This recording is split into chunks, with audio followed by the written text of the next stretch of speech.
Good afternoon. My name is Elliot Nyblack, and we are very glad that you could join us for today's event.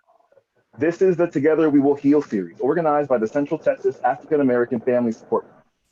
The conference's vision is to educate the African American community on mental health, substance use disorder, and intellectual and developmental disabilities, as well as the total well-being of African Americans. Through these series, we hope to continue the conversations around these topics and the public health challenges posed by the COVID-19 pandemic. We hope that this forum will provide the opportunity for you to participate, not just listen to conversations that offer education, encouragement, and resources to survive these very difficult times. Now, today's forum is brought to you by Integral Care and Amen, and we appreciate their services to our community. With today's topic, managing loneliness. Our guest today is Jackie Heck, RN and MSN, and she is a managing director of the Amen Wellness Program at the UT Austin School of Nursing. She has extensive experience in running community engaging and engaged programs that aim to motivate health, behavior, and change. Now, again, my name is Elliot Nyblack, and I just want to go over a few rules with you so we can make sure that our conversation goes as smoothly as possible. Now, please remember to mute yourselves at all times. There will be time for interactions, and you may raise your hand then and unmute yourself to talk when you are permitted to talk. If you get emotional or overwhelmed, that is natural. Please just turn off your video so that you may handle your emotions privately. Note that this session will be and is being recorded, and it is streaming live on Facebook, so smile. Jackie, I just want to say thank you for not just doing what you do, but being the person who wants to do these things. Now, just yesterday, as we were talking, you brought up that you were thinking about changing the title of this presentation. What was going on in your mind there? Yeah, so thank you, Elliot. Well, first of all, I just want to thank Lady Jane and her team for sponsoring this series of topics all around mental health, which is so important right now. So I really appreciate being able to have this conversation with all of you. And to you, Elliot, for being my co-facilitator of today's discussion. So yeah, when we were talking, you know, this thought about managing loneliness made it sound like it's something that we need to get a hold of or somehow control. And yet, as we're going to see through this discussion, loneliness is a feeling that we are all experiencing, especially right now. And so it's natural that it's going to come up. The problem becomes when it is chronic and ongoing and really starts to interfere with our daily living and our overall health and well-being. So part of it, you know, made me think the word managing might not be quite right, but maybe more responding to loneliness or learning to coexist with loneliness might be a little bit more appropriate. Yeah, I like that.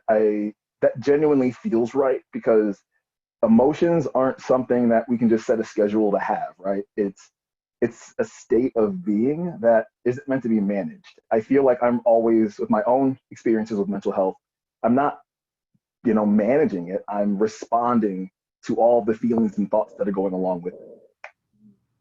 And embracing them. You know, we are feeling beings. And so much, I think, of our struggles and suffering comes from when we try to push away our feelings or don't acknowledge them. But it's really important for us to have permission to feel them. So learning to coexist with them is an important part of, I think, what we're going to talk about today. Great. Well, the floor is all yours, please. All right. Well, and thank you everyone for being here and sharing your time. I know people's schedules are really busy these days, so I really appreciate your taking the time for us to have this conversation together. And my hope for what we're going to discuss today will be basically allowing us to connect and to really share what we're experiencing.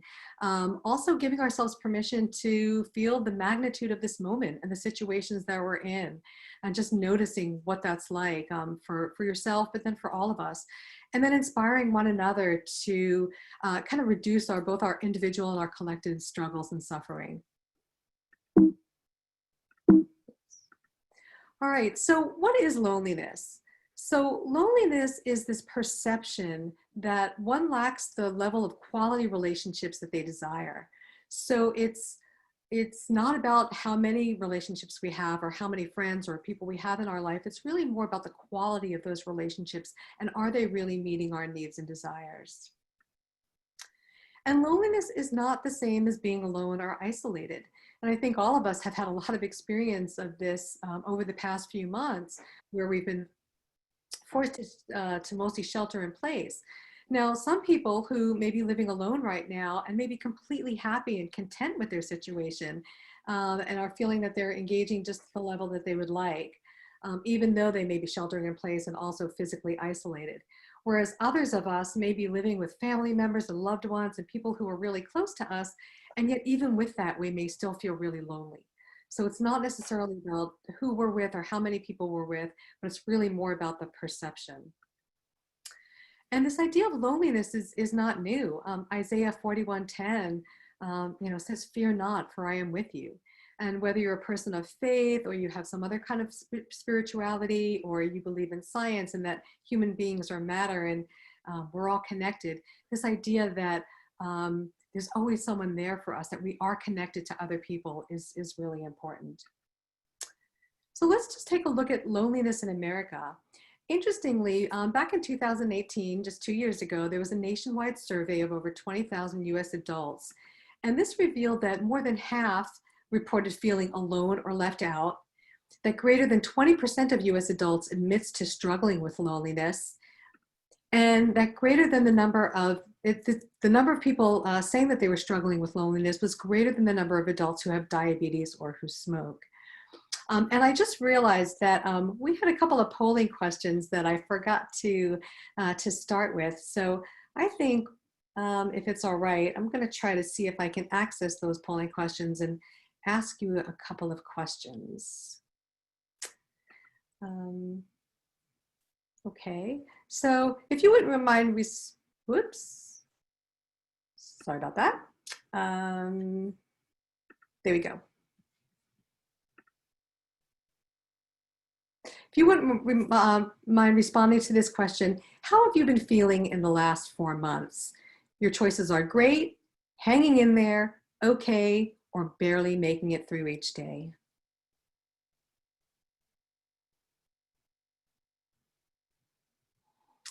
All right.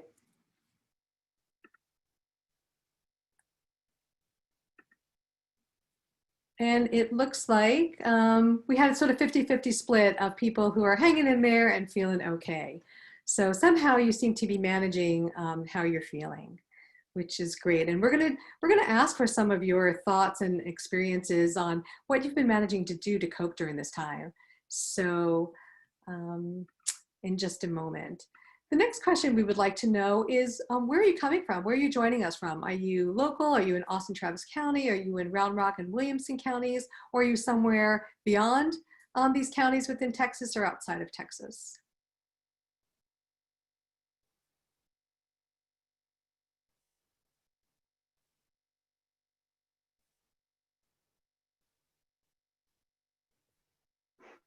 And I really see with the poll that we don't have areas, that counties outside of Austin, Travis County, Round Rock, and Williamson. We just have outside of Texas. So if you're not in either of these two counties listed, you can just put outside of Texas, just to give us a sense of where you're coming from.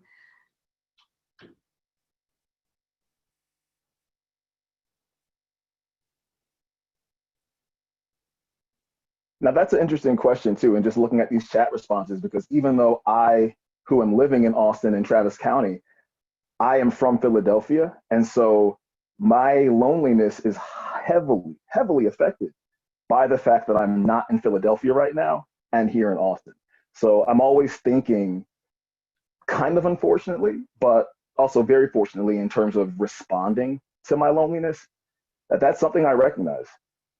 And that's a really good point. You know, this question of where you're from can mean so many different things to so many people. So I think it raises perhaps a lot of interpretation in terms of what we really mean by that. So I appreciate your sharing that. And we're just going to ask one more polling question at this moment. And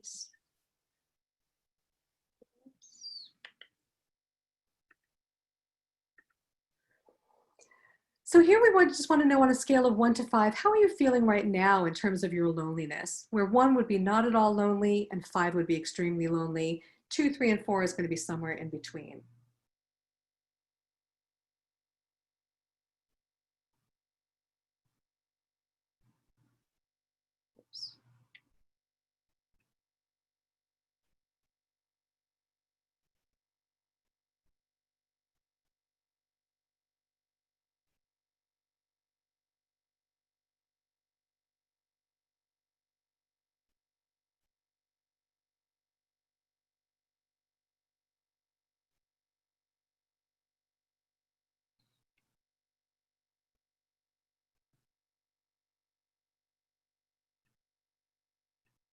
right.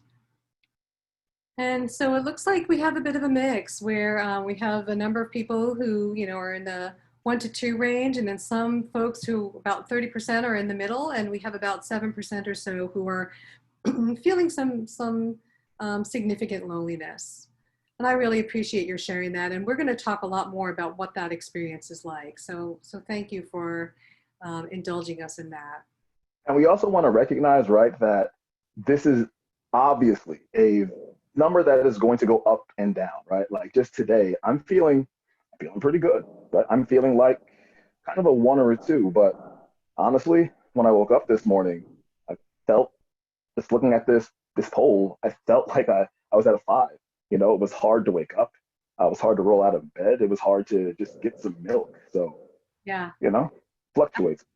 Absolutely. Yeah, it is. It's something that, can come and go throughout the day. And again, it's very normal and a natural feeling, especially given everything that we're going through right now. So absolutely.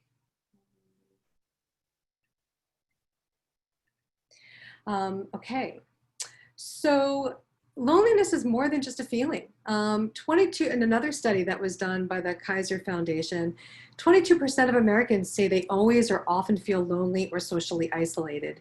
And that 58% said that it was impacting their mental health, 55% said it impacted their physical health, almost half, 49% said that it interfered with personal relationships, and 33% said that it interfered with their ability to do their job. So loneliness, again, especially if it persists, can have a really big impact on our day-to-day health. And then the people who said that they often feel lonely, either often or very often, when we sorted it out by age group, it was really surprising on some level to find that almost 40% of people, young people in the ages of 16 to 24, reported significant loneliness, even higher than any other age group.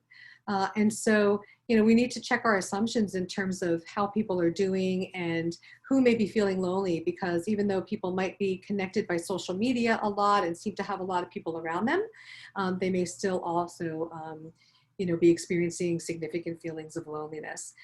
And Elliot, it looks like there's a number of things coming through the chat. I don't know if there's anything that you want to call to our attention at this moment.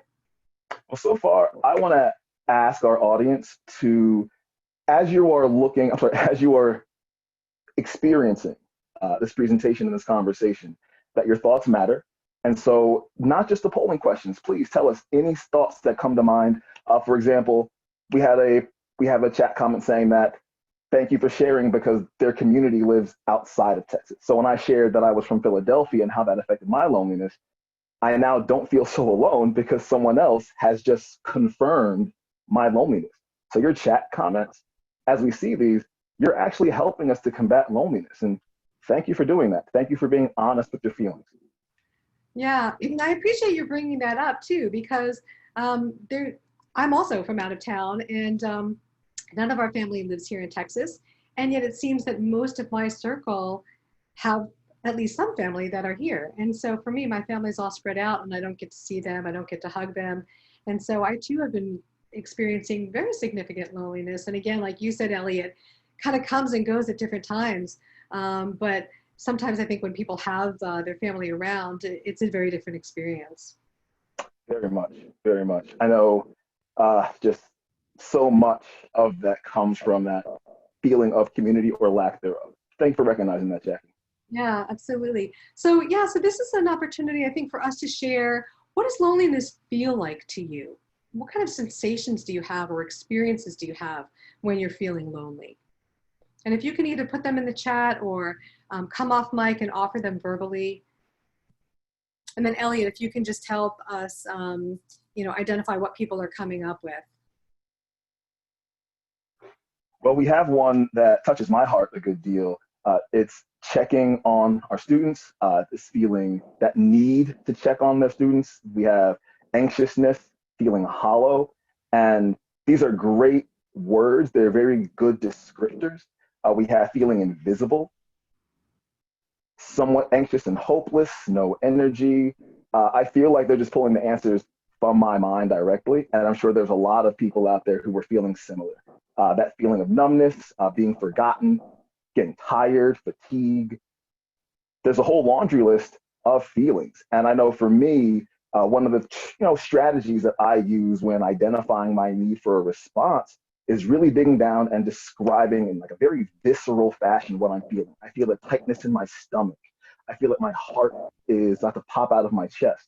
And so we have other feelings like feeling like crying often. That is a very important thing to recognize. That is an action.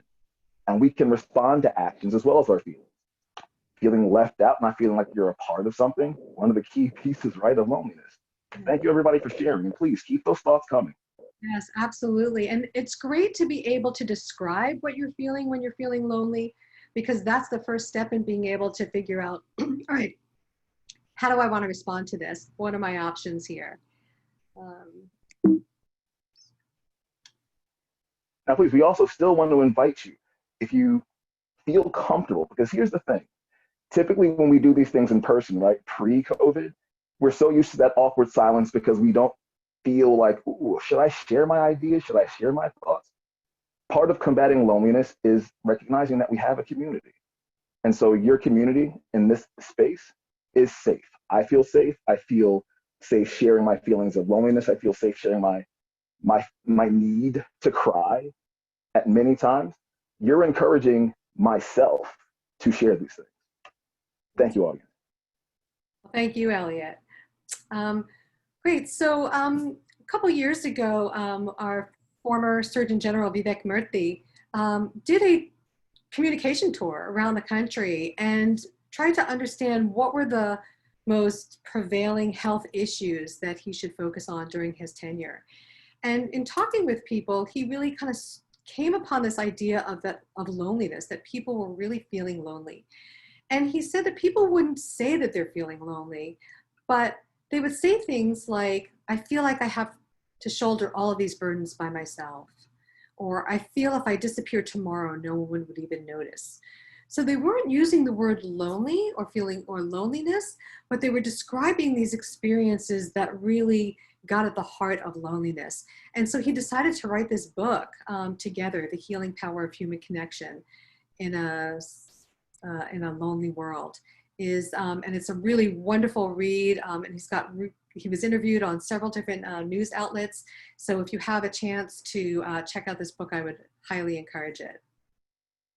This book makes me think back to a comment from the chat about the checking on your students. I don't know if you're going to touch on this later, Jackie.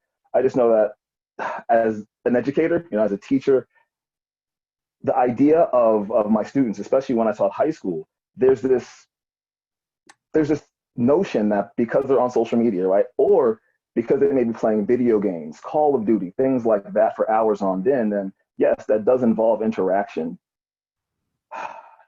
There's still a feeling of loneliness. I've had billions, right, of young people tell me that even though they're acting in a certain way, even if they're acting confident and brash, they're still feeling that loneliness. I used to feel the same way, but I had depression in high school. So our words matter.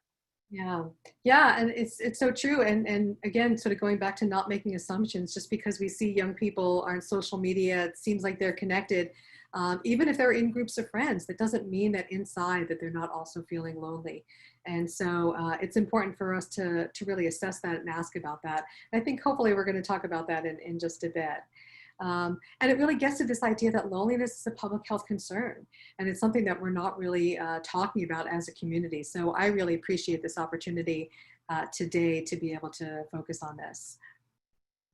It's at the root of emotional and physical pain. It affects our thoughts, our behaviors, and our performance. And, and it tends to separate and isolate us when what we most crave is connection. And that's the trickiest part of this, is that when we feel lonely, oftentimes we feel this need to sort of isolate and pull away, when what we need most is to be connected with other people. So our instincts don't necessarily serve us well. But again, being able to identify that this is what we tend to do when we're feeling lonely is a good first step in being able to help ourselves identify things that we can do to help us better respond to this feeling of loneliness. And for those of you who were on the webinar last month, when Kimberly Holliday and Dr. Moore talked about grief and all the strategies of dealing with grief, so much of that goes hand in hand with loneliness. And so it's a really nice tie-in to all the things that were talked about last month.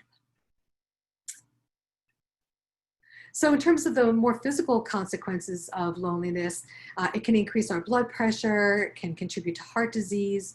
Loneliness can weaken our immune system, can cause some depression and anxiety, and some cognitive decline. So it's not just about having this feeling, this persistent feeling of loneliness can really impact our health in significant ways. So possible causes of loneliness. Number one is this coronavirus. You know, we saw the studies from 2018 that showed that there was a significant amount of loneliness in America, but certainly this sheltering in place and all the fear and uncertainty and the lack of physical in-person connectedness has been really hard and making a lot of us sort of live inside our heads a lot more, where a lot of this loneliness can lurk. Social media, you know, social media can be a mixed blessing. For many people, you know, it's our lifeline now. This is how we're communicating right now through Zoom. And yet the overuse of social media, seeing, you know, relying on the likes and people to respond to your posts. And if you don't get a like, what does that mean? All of that can really play with our psyche and make things a little bit more difficult and make us feel a little more lonely, even when we're virtually connected. Elliot, just to, you know, to respond to what we were talking about earlier and to some of the chat responses, this idea of geographic distance, when we have family members and our loved ones who are across the globe, who we can't physically see, we can't go and fly and visit with them and touch them and hug them and be together in an in-person way, that can really make an impact. And even just the folks who live locally, you know, we're still not going into work, you know, for many of us, we're not going into our usual work settings and being surrounded by the same coworkers that we usually are. And we can't have that same kind of proximity, connectedness and closeness. And that can really increase our feelings of loneliness.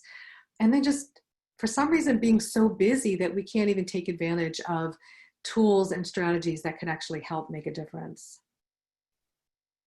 And Jackie, I just would love to interject with this as well, that there are times when our friends and our families and our loved ones see us in a certain fashion and then misunderstand that maybe we are feeling lonely. They say, oh, you're surrounded by so many people, right? Oh, you have so many friends and family that you can virtually connect with. That's not the same thing as many of our chat respondents have said. And I also know that for me, because mental health is such an important aspect of my life, that another possible cause that was actually the cause was my own mental health diagnosis. And so even though I was surrounded by people, I could see all my friends on Facebook, I wasn't too busy. Or I was, and I looked like I was doing great, like I wasn't lonely, but I'm telling you, every single night I was in my room, lights turned off, just crying to myself, feeling like I just wanted a hug or someone to tell me that it was going to be okay. And like if they told me that, I wouldn't even believe them. So loneliness, this is a time now to also really internally reflect and reach out to mental health providers who are doing great things, you know, with virtual connections, because this is a solid time to self-reflect and think, there are ways to respond to this. There are. Sometimes it may not feel like it. Sometimes it feels like you're not going to get out of that dorm room bed, turn on those lights, and actually go to class. Yeah. But you can do it. And there are resources and people that want to help you. There's always going to be somebody there for you. Yeah, no. Especially in this time. You know, those are great points. And the thing about loneliness that's so tricky is what makes it so toxic feeling is that we feel like we're the only ones who are feeling this way.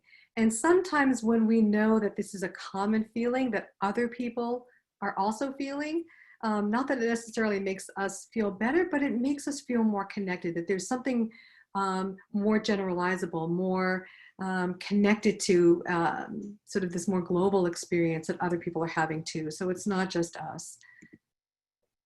So now this would be a great time to talk a little bit about what you're doing for self-care. So what are some things that people are doing to try to help manage, or not manage, but respond to this loneliness and somehow balance it out with other feelings of joy or happiness?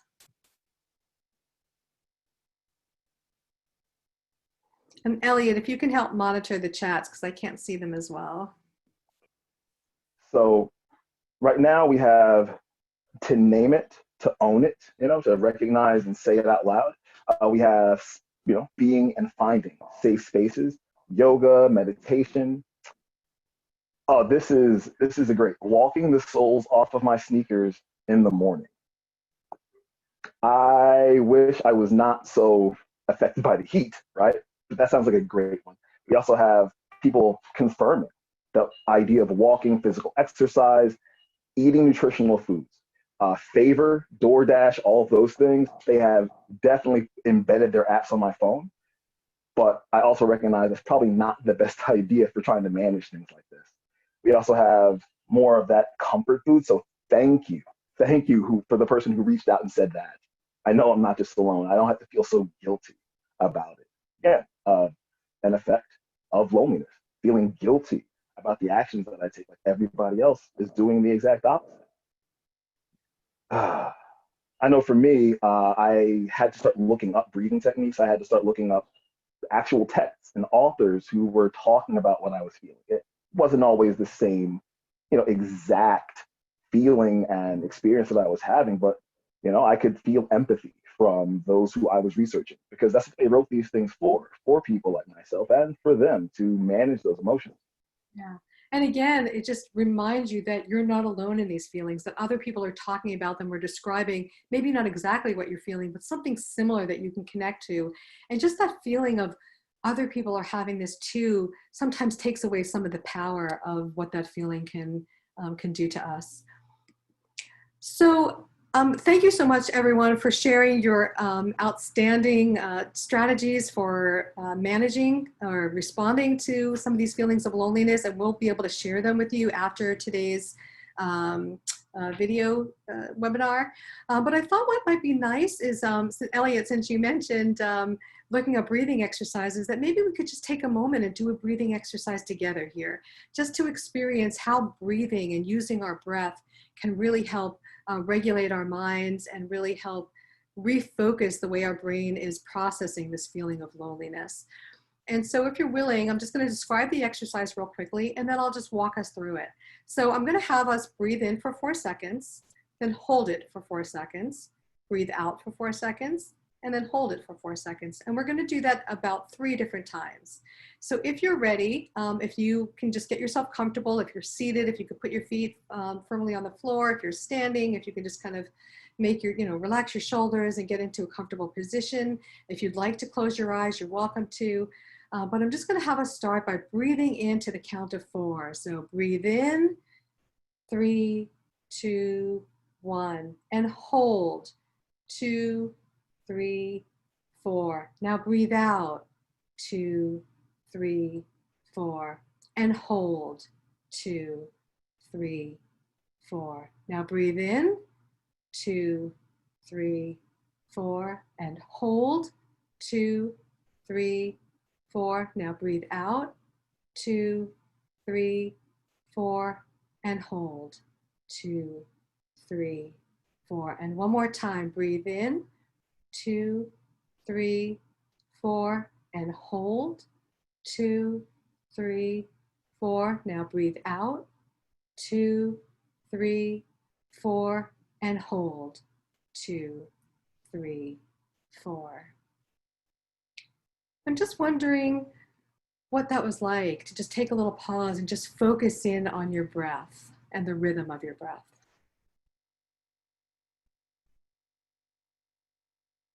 And Elliot, again, if you can kind of help manage the chats, or if people want to come off mic and offer verbal comments, that's perfectly fine too.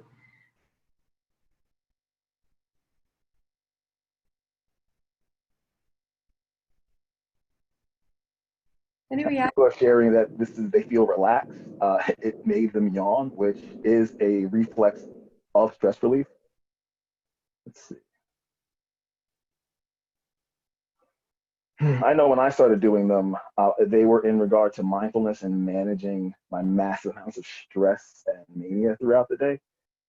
So I truly love these. They help make me feel centered. I also want to invite the audience, please, feel free to unmute yourself because your voices are awesome. definitely want to hear them if you are comfortable sharing. Absolutely. So I'm going to let the chat still come in, and if people want to respond, but in the spirit of time, I just want to review a few additional strategies that we can do to help reduce our suffering from loneliness. And we talked a little bit about this earlier. It's just recognizing your signs and symptoms. So what does loneliness feel like to you, both internally, circumstantially? Because as we can name it, as we can identify the symptoms, and just recognize, oh, okay, this is me feeling lonely. Well, on some level, that sort of takes away the power of just how devastating these feelings can be, but then also can remind us, oh yeah, there's some things I can do to kind of help these feelings not take over so much. So, another strategy would be just giving yourself to feel these emotions. And again, just not giving them so much power to overtake us, but just more, okay, this is loneliness.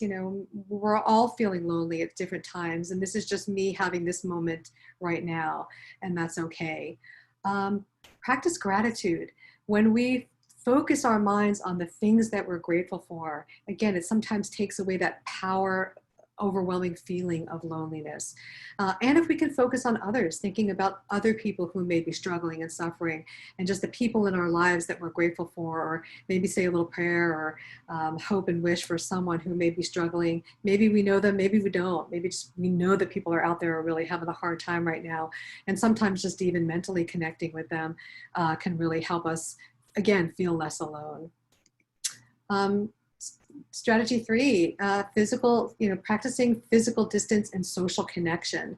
And so really looking to strengthen our social connections right now, especially since we're being asked to, keep ourselves at a distance and stay safe.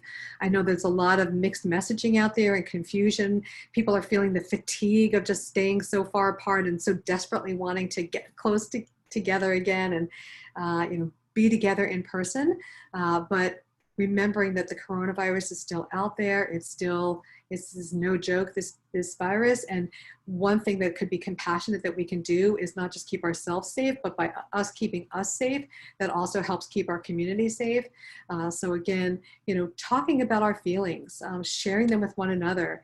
Elliot, you and several others from the chat had said something about, talking with students and how they're feeling, and thinking about going back to school and all the uncertainty and all the stresses around what that's going to look like. There's a lot of young people who are also feeling lonely, but being able to talk about them, and as you nicely did, just sharing and revealing how you're feeling makes it safer for other people to talk about how they're feeling too.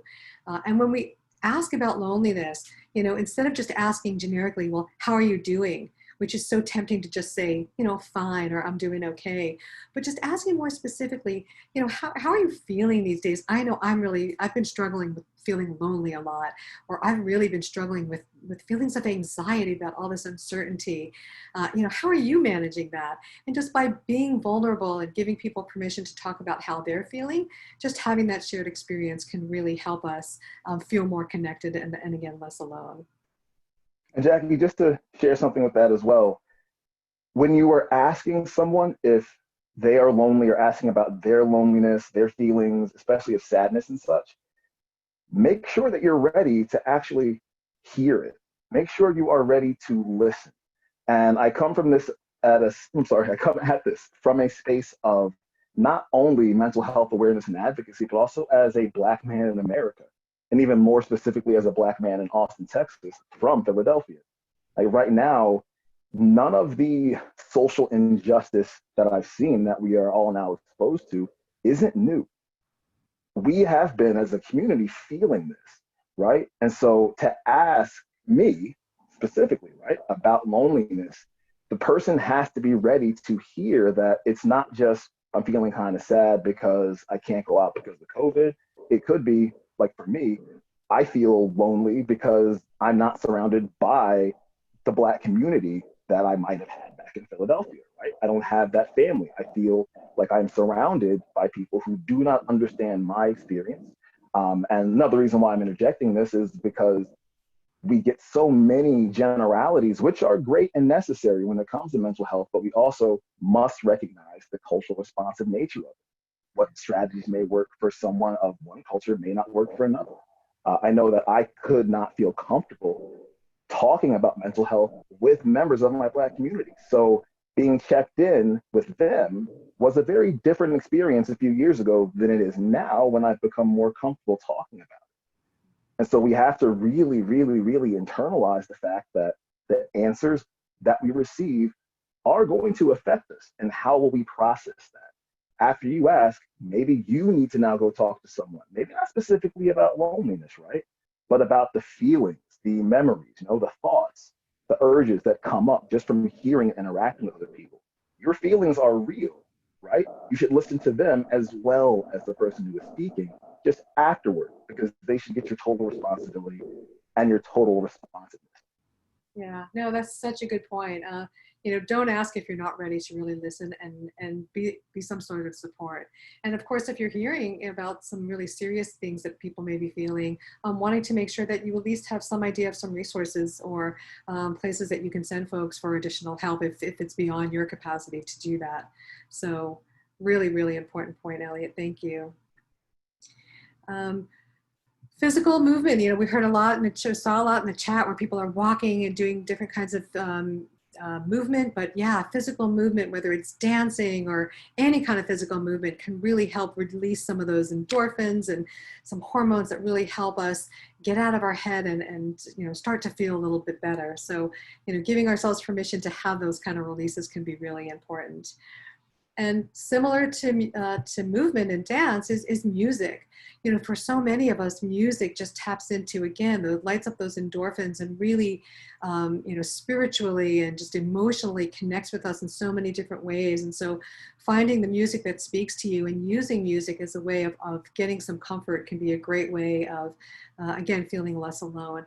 And, we're in Austin, the music capital of the country. And, so many of us are just used to relying on going to live concerts and hearing live music as a way of soothing our soul. And, we're not able to do that in the same way. So taking advantage of all the different ways that music is available to you right now, or playing music or creating music, if that's your thing, again, can be a really great way of helping to just lessen the burden of loneliness. And then giving ourselves permission to feel joy.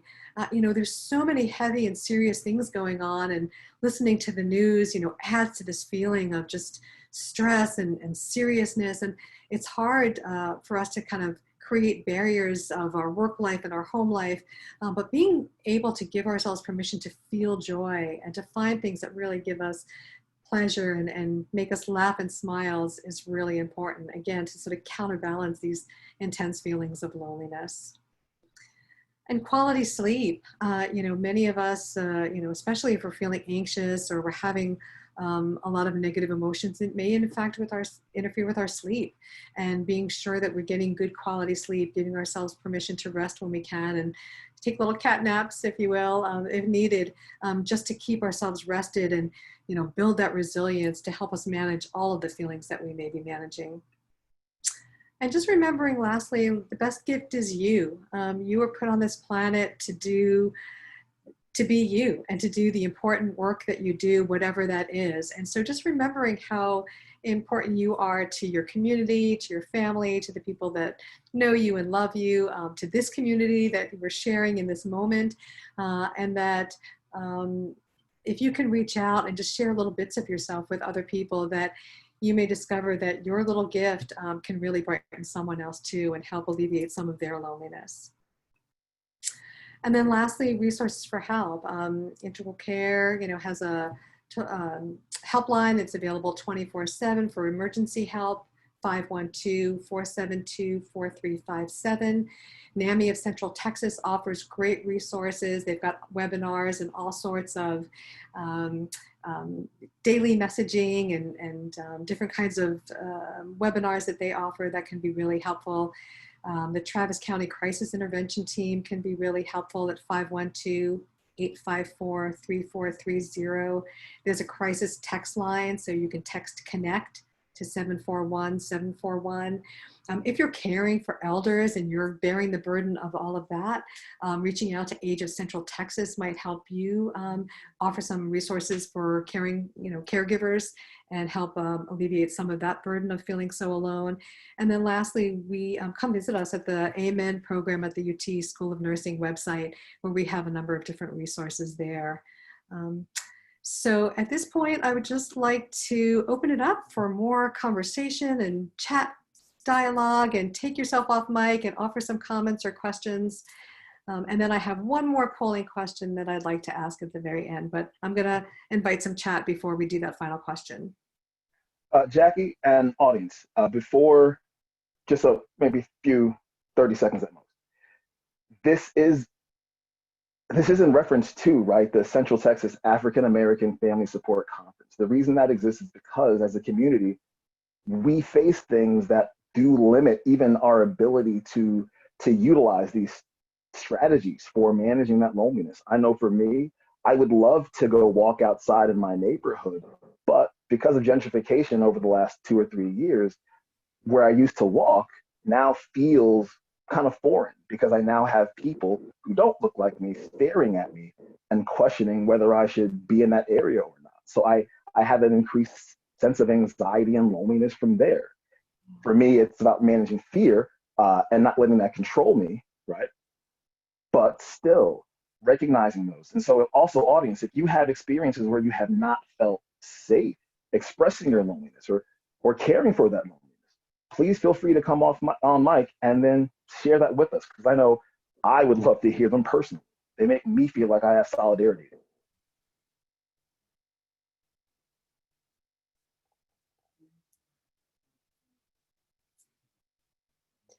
Thank you, Elliot, for raising that issue of safety, because of course that's paramount. That we have to be able to feel safe in order to be able to do some of these things. And physical activity is one of them, where yeah, it'd be great to get outside, but do you have a space where you can be active and feel safe? And if not outside, how can you create them inside where you're living? How can you find ways of being creative to at least build in some kind of movement, regardless of what it is, just because the movement itself can really help to counterbalance some of those negative emotions and feelings that we have. I'm wondering if there's other chat comments in response to what you've just offered. So I will say this, it doesn't surprise me that the chat comments have slightly slowed down a bit, because this is a very intense topic, and I know people are very much in their minds thinking about these, because it's not just one thing, right? It's been going on for a minute or two now, even pre-COVID. So thank you for considering these questions. And Jackie, in the meantime, with the Amen program, what would you be suggesting that be done within there? What is going on within the Amen program? Yeah, so thanks for asking about that. So the Amen program is funded by Austin Public Health, and we are working in collaboration with 2 churches on the east side of Austin, Mount Zion Baptist Church and Rehoboth Baptist Church. And the whole theme of this program is to build and to raise awareness and reduce stigma around mental health and physical well-being within the community. And so we've identified some champions, or we call them Amen health workers from within the church, who are champion leaders within their community who are willing to support this initiative. And we were doing a lot of face-to-face trainings and conversations and dialogues. And then of course, when COVID hit, we had to move everything online. And so in the very early days, or middle of March, when we first started sheltering in place, we worked together with our Amen health workers to come up with a survey that they could call out to their fellow congregants and ask them about how they were doing, both from a mental health perspective. We asked about questions of loneliness. We asked about physical health, if they had chronic conditions, if they needed medication, sort of what some of their needs were. And although many of the congregants reported doing reasonably well, no one really was reporting signs of loneliness based on the questionnaire items, but many of them wanted the lay health workers to call them again each week and stay connected. And so that's what they're doing. So we also put out a survey online for those people who wanted to fill it out that way. And anybody who wanted ongoing care and support could be connected with one of the AMN health workers, and they would make phone calls and reach out to the congregants. And then as specific needs arise, we talk about it amongst our team and we figure out how can we best support that. We also offer nurse practitioners who are setting up virtual clinics. They were doing them face-to-face, and now they're doing them online, where if anyone wants to see a primary care nurse practitioner or a psychiatric mental health nurse practitioner, that they can sign up and have an individual visit with them, and we help connect them with community resources. So a big part of what we're doing is really trying to engage the church community in awareness around mental health. How do we talk about it?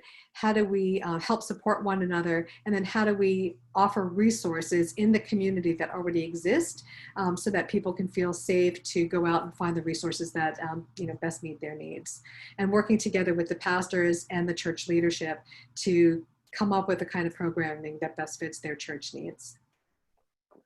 That sounds awesome. And it really ties into a few chat comments here. For example, I'll read this verbatim. I actually left Austin, where I live alone, to be with my family in Houston as an act of self-care. I knew I needed to be with my family during this global crisis, and I feel thankful I have the privilege to do that. Yeah, that community aspect, right? Being able to reach out to family, having that support community is huge. And I definitely want to point out one word from that, right? Privilege. We so often hear the word privilege and we immediately jump to the concept of white privilege. But this is the Central Texas African American Family Support Conference. And within that, we have to recognize that amongst ourselves, we also experience some with privilege and some without. I have the privilege, and a lot of us, you know what, all of us watching this have the privilege of technology access. We have the privilege of internet access. We have the privilege to not have a Zoom meeting, right, to be in where we can actually engage in something that feels good. We're not alone. And we can see that just in the chat comments, right? So again, a privilege. And then we have another chat comment here asking, when does loneliness become a problem that one has to seek help? And Jackie, if you don't mind, I would love to respond to this one. Please do. Mm-hmm. So I have been experiencing a lot of my mental health issues, complications since I was 12 years old. And along the lines of privilege, I had the privilege of having African American parents who understood that they could not help me in the way that they wanted to. They tried their best, and for their child, they just couldn't give what they could. They couldn't give what they wanted.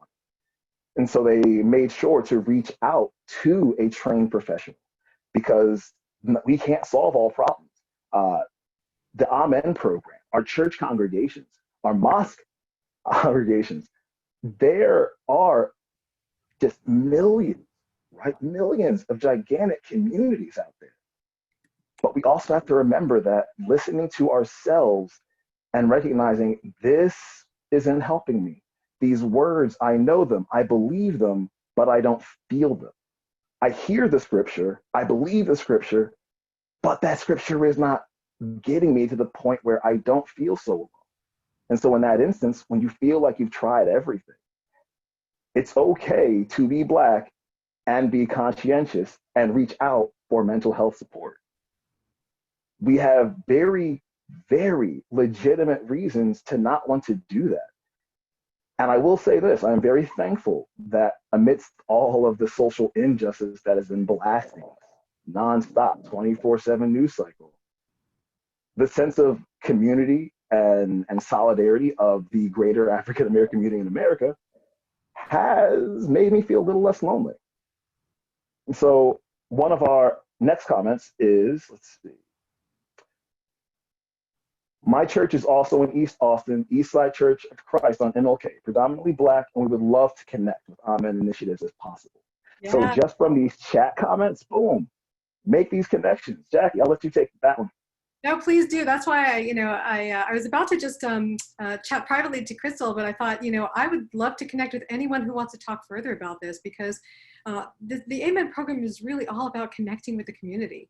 And the more we have the reason I'm so grateful to Lady Jane and you, Elliot, and the team for putting on this series is because it gives us another opportunity to come together and to share and to talk about these issues. And every time we do, I feel like I walk away with just a renewed feeling of hope and optimism and connectedness to this community. And I think on some level, that's part of what we all need is to just continue to have connections to our community and broaden those connections as much as possible. So Elliot, to your point, when we're feeling like we're at a point where we really need help, but we don't know where to turn, we don't know where is safe, the more options we have, the more we can find some place to connect with that's going to feel right and good to us. And it might take a little bit of experimentation. I know there's been times when I've had conversations with people and I try to be a little vulnerable and open myself up a little bit, and I just don't feel that same kind of response or connection that I'm looking for, and then I close right back up.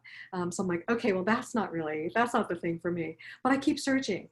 And so sometimes it takes a little bit of experimentation and exploration to find the place, the person, the community that really sort of meets our needs in the moment. And it may be different at different times.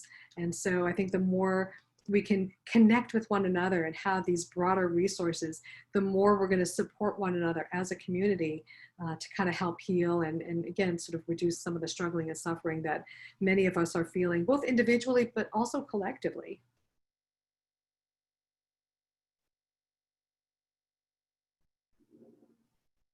I just realized something, that it's so important to recognize that not every person, especially not every Black person, not every African American person believes in the Judaic traditional religions. There are so many more out there, and it can be intimidating and discouraging when you might not hear your faith mentioned. It definitely adds to that feeling of loneliness. When you're hearing advice and you're hearing suggestions, but you are not hearing the piece that is important to you. So please, I beg all of you who might be feeling that way, that it is recognized. Whatever your faith is or lack thereof, it is okay. It is important because it is a part of you. And so please don't let that dissuade you from internalizing this information and sharing it with those who you know might feel the same way as you.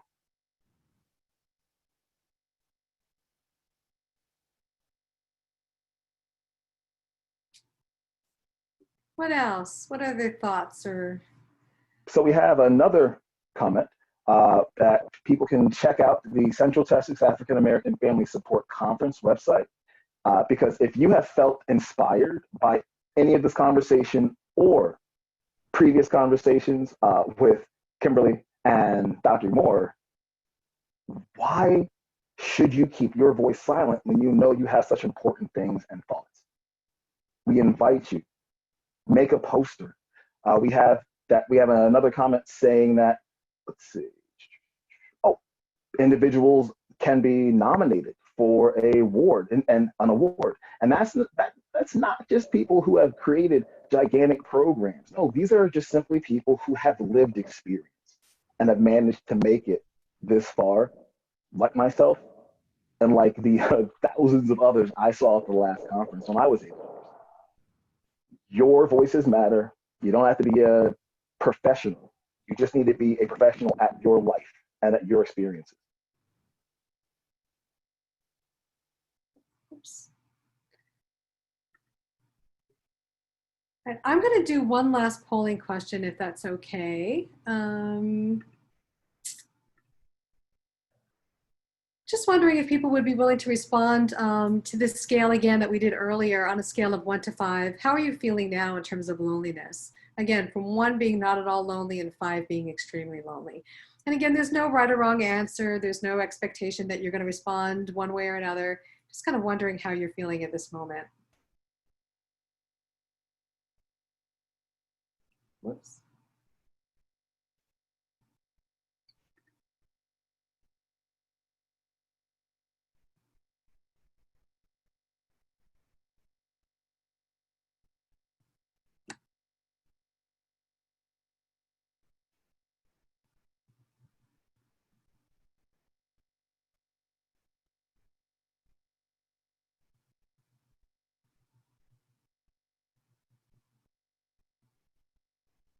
All right. And here is the results. So it looks like about half the people said 2. We had about 10% saying not at all lonely, and about 40% somewhere in the middle of the road. And just from my recall, it looks like we shifted a little bit towards the not at all lonely side of the scale. And I'm just, I think that just speaks to the idea that, having these conversations and being together can just remind us of what we're here for and what we're all trying to work towards.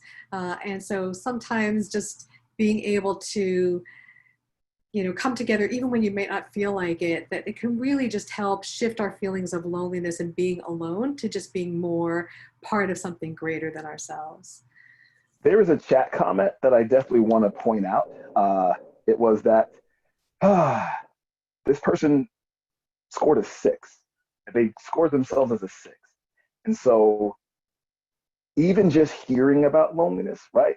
And not just loneliness in general, anything that we are curious about, engaging with, learning about, it can also overwhelm us, right? I definitely have had an experience of going into a meeting or a workshop or out with friends with this expectation of, I'm going to have a great time, right? I'm going to do so much and I'm going to go so many places and I'm going to have so many great feelings, only to get there, experience it, and leave feeling god awful. It's not bad. It's okay. I'm very proud of the person who said that they are at a 6 right now because they are being honest with themselves. Just because you hear information and just because that information sounds good, it's good, it's truthful, that doesn't necessitate that you are going to automatically feel wonderful. But now that this person recognizes that they are a 6, please roll through the comments, check out Facebook, look for all the resources that are out there, because right now you have now realized that you feel pretty bad and it's okay. Thank you for sharing. And please recognize that there are resources there and people there for you.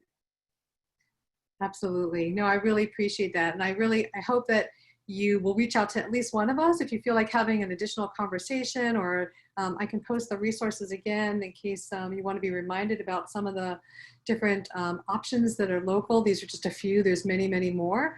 But again, if you'd like to email us or reach out to us in some way, Integral Care, NAMI, me at the Amen program, Elliot, we're all here for you and for one another. So please let us know if there's anything we can do to kind of help reduce some of the struggling and suffering that you may be feeling. Yes, and you can send, if you do not know, you can send private messages to individuals within the Zoom chat box. So feel free, reach out to anybody, reach out to Jackie, reach out to myself, reach out to anyone whose comment that you see, right? Because that's how we take care of responding to our loneliness, not managing it, not saying I'm not going to be lonely at 2 p.m., but it might be a little bit lonely at 3.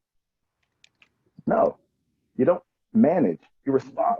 And let us help you, and let the community help you respond to it in a way that is healthy. And I feel can end up with you and me and everybody else feeling a lot stronger. Absolutely. So I want to be respectful of everyone's time, and I see it's about 2:30. So I just want to say thank you for everyone again for dedicating this hour to sharing with us. I know, just speaking personally, I gained so much from being together in these kinds of conversations, and I really appreciate hearing from all of you what you're doing and how you're feeling. And I really hope that if nothing else, we can just continue to take this conversation in the various places that we find ourselves and continue to talk about some of these mental health issues that people are struggling with that are just really hard to talk about. Because the more we share, the more we make it safe for people to talk about, the more they're going to be able to find sources and resources to help them, feel a little bit better and improve their quality of life. So now, I just want to remind us that, again, Central Texas African American Family Support Conference, we really appreciate, need, and ask for your continued support and interaction as we lead up to our virtual conference in 2021. There are very few now, or at least fewer types of of barriers, right? If it was transportation in the past, maybe you can connect virtually. That might be an easier option for you. But we just want to let you know that next year, 2021, conference will be virtual. And please join us every third Wednesday of the month for another forum where we have wonderful presenters like Jackie, who not only give us information, but can initiate conversations that are healing informed and healing focused, not just sharing the suffering. No, let's share and then receive help and receive healing love. Thank you. Take care.